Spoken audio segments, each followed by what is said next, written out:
नमस्कार साथियों, कैसे हैं आप सभी। उम्मीद करते हैं कि आप स्वस्थ होंगे, सुखी होंगे, प्रसन्न होंगे और अपने जीवन में आने वाली सारी चुनौतियों को बड़े धैर्यपूर्वक, बड़े आसानी से निभाते हुए आगे बढ़ रहे होंगे। जैसा कि हम किसी न किसी विषय को लेके बात करते हैं, चर्चा करते हैं और जानने का प्रयास करते हैं कि उस विषय की जो अपनी गहराई है, उस विषय का जो अपना महत्व है, वो कितना है और हमारा उसके प्रति कितनी जिम्मेवारी है, वो हम कैसे निभाते हैं। तो जैसा कि आप जानते ही हैं कि आज के समय में जो सोशल मीडिया का अपना अस्तित्व है, जो उसका महत्व है, जो उसकी इन्फ्लुएंसी है, वो कितनी बढ़ गई है कि आपने न्यूज़ देखा होगा कि नेपाल में सोशल मीडिया के बैन होने पर एक घटना हुई है जिसमें 19 लोगों की मृत्यु हुई है।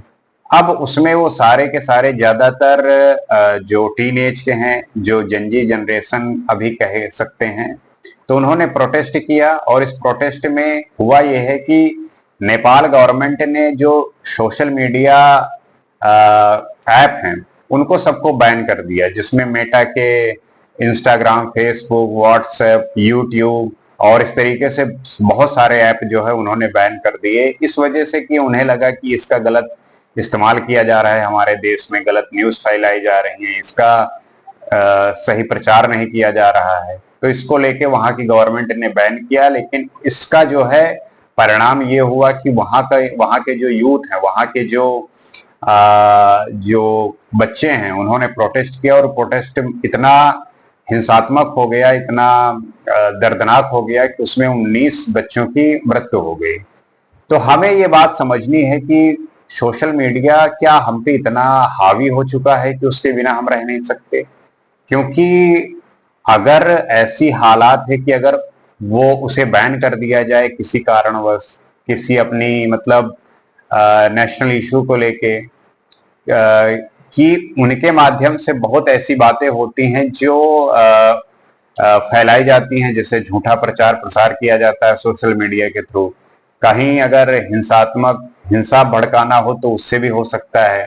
तो गलत इंफॉर्मेशन के जरिए चीजें खराब हो सकती हैं। तो इस चीज को लेके गवर्नमेंट जो है इसको रेगुलेट करती है और समय समय पे जब जरूरत पड़ती है तो बैन कर देती है। जैसा कि हमारे भारत में ही मणिपुर में जब ऐसे हिंसात्मक हो रहा था तो वहां पे भी इन सब चीजों को लेके बैन करते हैं, क्योंकि गवर्नमेंट को जब ये लगता है कि इसका मिसयूज हो सकता है तब वो इस पे बैन करती है और करना भी चाहिए। तो आप अक्सर देखे होंगे कि जिन स्टेट में ऐसा कुछ होता है तब वहां की गवर्नमेंट ऐसे एक्शन लेती है। वहां वाईफाई बंद कर दिया जाता है, नेटवर्क बंद कर दिया जाता है और जो सोशल मीडिया वेबसाइट है उन्हें भी बैन कर दिया जाता है।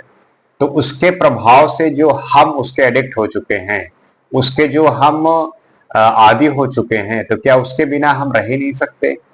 या इस बात को लेके है कि हमारा जो फ्रीडम ऑफ एक्सप्रेशन है उसको लेके हमारा जो है हमारा राइट्स खत्म किया जा रहा है।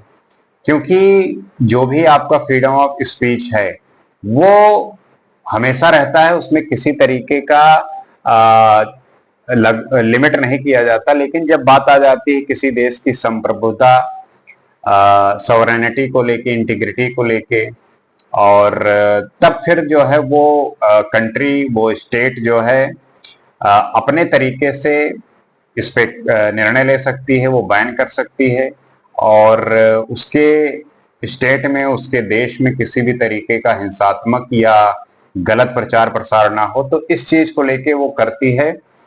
अब इसको समझने की बात यह है कि इसके बिना क्या हमारा जीवन अब नॉर्मल नहीं रह सकता?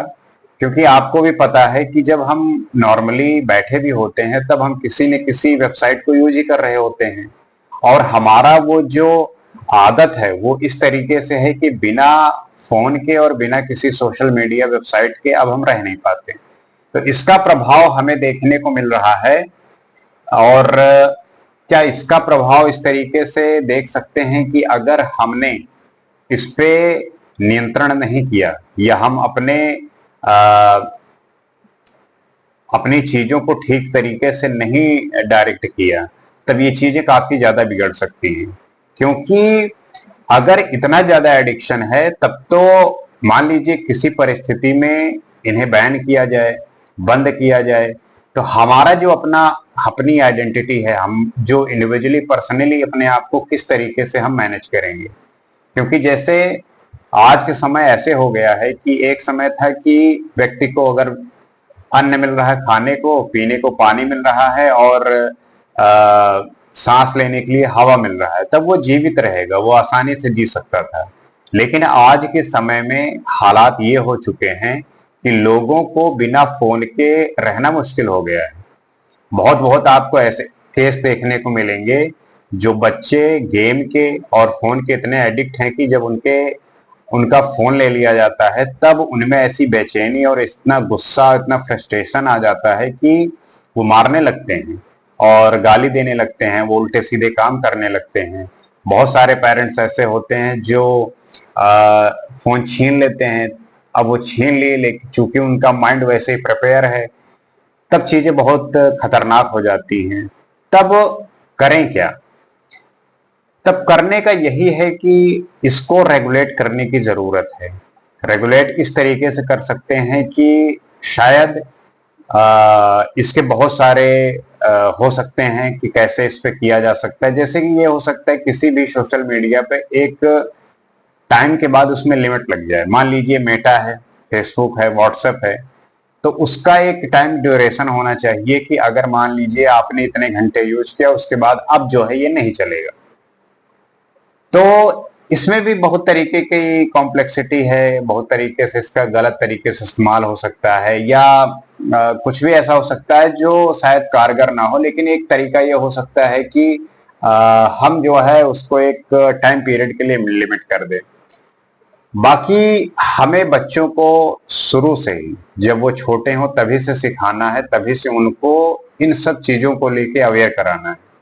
क्योंकि अगर हम अवेयरनेस उनके अंदर ये डालेंगे कि इसका ज्यादा यूज जो है वो आपके हेल्थ के लिए, आपकी जो मेंटल स्टेटस है, मानसिक दशा है, उस पर गलत प्रभाव पड़ सकता है, तब शायद वो इस बात को समझ सकें और फिर उसका एक निश्चित टाइम पीरियड के लिए, जरूरत के लिए, नीड के लिए उसका उपयोग करें, ना कि खाली समय पे भी उसका हमेशा इस्तेमाल करते रहें।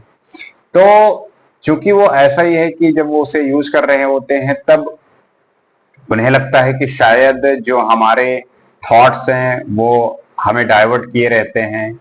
या आप देखिए, हाल ये हो चुका है कि आप किसी भी वेबसाइट को ओपन करिए और सुबह से शाम तक बस देख लीजिए, आप जो है डिप्रेशन में चले जाएंगे, आपको एंजाइटी हो जाएगी, आपको लगेगा कि इतना सब कुछ हो रहा है और आप जो है पीछे जा रहे हैं। इस तरीके से इसका गलत इस्तेमाल किसी भी व्यक्ति के मानसिक स्तर पर पड़ता है, जो उसके लिए बहुत खतरनाक है। और इस स्थिति में पहुंचने का मेन कारण यही है कि जब से आपके हाथ में फोन है, तब से आप अपने आप को इतना उसमें घुसाए रहते हैं, इतना उसमें इंगेज किए रहते हैं कि आप नॉर्मली, आपके पास कोई व्यक्ति भी बैठा है तो उससे नॉर्मल बातचीत अब नहीं हो पा रही है। लोग साथ में बैठे होते हैं लेकिन वो आपस में बात नहीं करते, फोन चला रहे होते हैं। तो ये जो कम्युनिकेशन गैप है, उसमें भी बड़ी भिन्नता आ रही है, लोग बात नहीं कर पा रहे हैं और उसी फोन में इस तरीके से लगे हुए हैं कि जैसे वही सब कुछ है, वही प्राण है, वही जल है, वही अन्न है। So this is not good for our society and हमें इस बात का ध्यान रखना है कि इसका इतना ज्यादा ना मिसयूज होना लगे, या इसके इतना ज्यादा लोग एडिक्ट ना हो जाएं कि एक भी सेकंड के लिए, एक भी मिनट के लिए छोड़ ना सकें। लोग आप देखते ही होंगे नहीं छोड़ पाते, लोग वॉशरूम जाते हैं वहां लेके जाते हैं, खाली बैठे हुए हैं वहां यूज कर रहे हैं, गाड़ी में, कहीं भी पे भी आप देखेंगे हर समय उसके साथ लगे हुए हैं। तो वो उनका एक पार्ट ऑफ लाइफ हो गया है। तो इसको थोड़ा सा सीमित करने की, लिमिट करने की जरूरत है और होना भी चाहिए, क्योंकि अगर नहीं हुआ तो लोग पागल हो जाएंगे। और इस पागलपन से बचने का एक ही उपाय है, जिससे मैंने बार बार बताया है कि आपको मेडिटेशन, ध्यान, योग, एक्सरसाइज और जिम जाने की आपको बहुत जरूरत है। जब आप ये सब एक्टिविटी करेंगे तब इससे आप अपने आप दूर होने लगेंगे।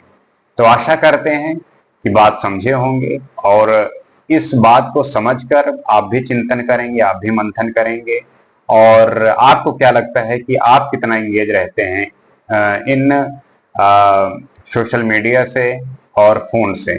क्या आपको भी लगता है कि ये कम होनी चाहिए, ये छूट जानी चाहिए? क्योंकि व्यक्ति जो है अपने गोल पे फोकस नहीं कर पाता और डिस्ट्रैक्टेड रहता है। सो इस पे जो है काफी जरूरत है नियंत्रण पाने की। तो उम्मीद करते हैं कि आप बात समझे होंगे और इसी तरीके से किसी नए एपिसोड पे कुछ और बात करेंगे और अगले वीडियो में कुछ और इंफॉर्मेटिव, कुछ और अच्छी बातें और तार्किक बातें, क्रिटिकल थिंकिंग, क्रिटिकल एनालिसिस, जिसको आप समझकर ये सीख सकते हैं कि क्या गलत है और क्या सही है। आज के लिए इतना ही। नमस्कार।